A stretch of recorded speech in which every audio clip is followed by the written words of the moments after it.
post-op instructions with you because we did an extraction today on the upper left side for you. Okay. You're biting on some gauze like you are right now when you leave here. Okay, so I'll change that out again one more time before you leave so it's a fresh gauze. Keep biting on that for about 15 minutes.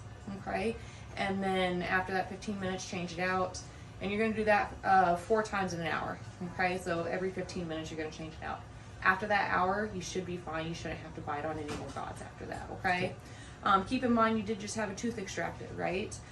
So it's kind of like when you put a cut on your hand, you're putting pressure on it to stop the bleeding.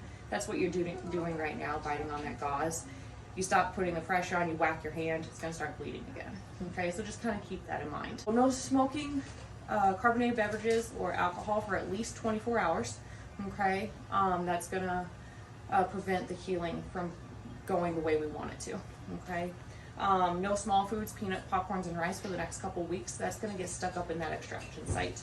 When you do your rinses, we will send you home with a syringe that you can do to help flush out some of that food that might get stuck up in there. You're going to use this syringe right here. This is what we used on you today. Okay, so you can just fill this up 2 to 3 times, put it right up in that extraction site, and flush anything out if you need to.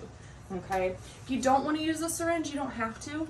You can just go ahead and swig the solution, and don't use it like a mouth rinse. Don't use your tongue and cheeks to move it. That's going to cause pressure and make the clot come out, which can cause dry socket, and we don't want that.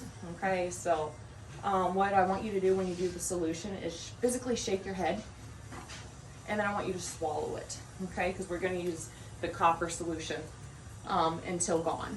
Okay, after that, that's when you can use the salt water.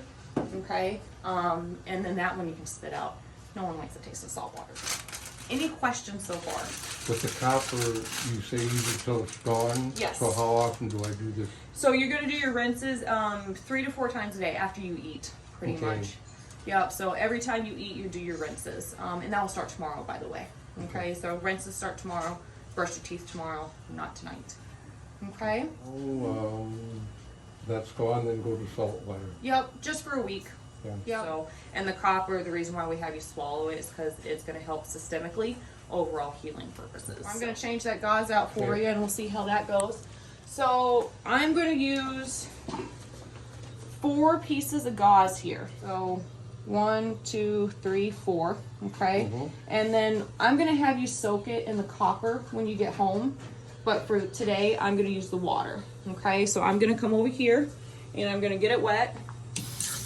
I'm going to string it out. Okay, the reason why we want it saturated is so that way the gauze does not get stuck to the extraction site. Okay, and then I'm going to fold it in half, and I'm going to fold it in half again. The smooth side is what I want up towards the extraction site.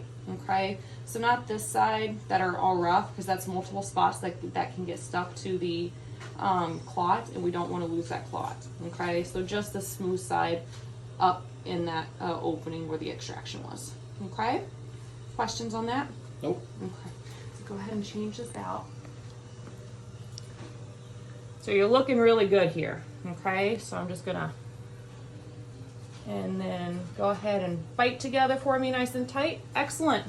And that's all we're gonna have you do. So change that one out in 15 minutes, okay?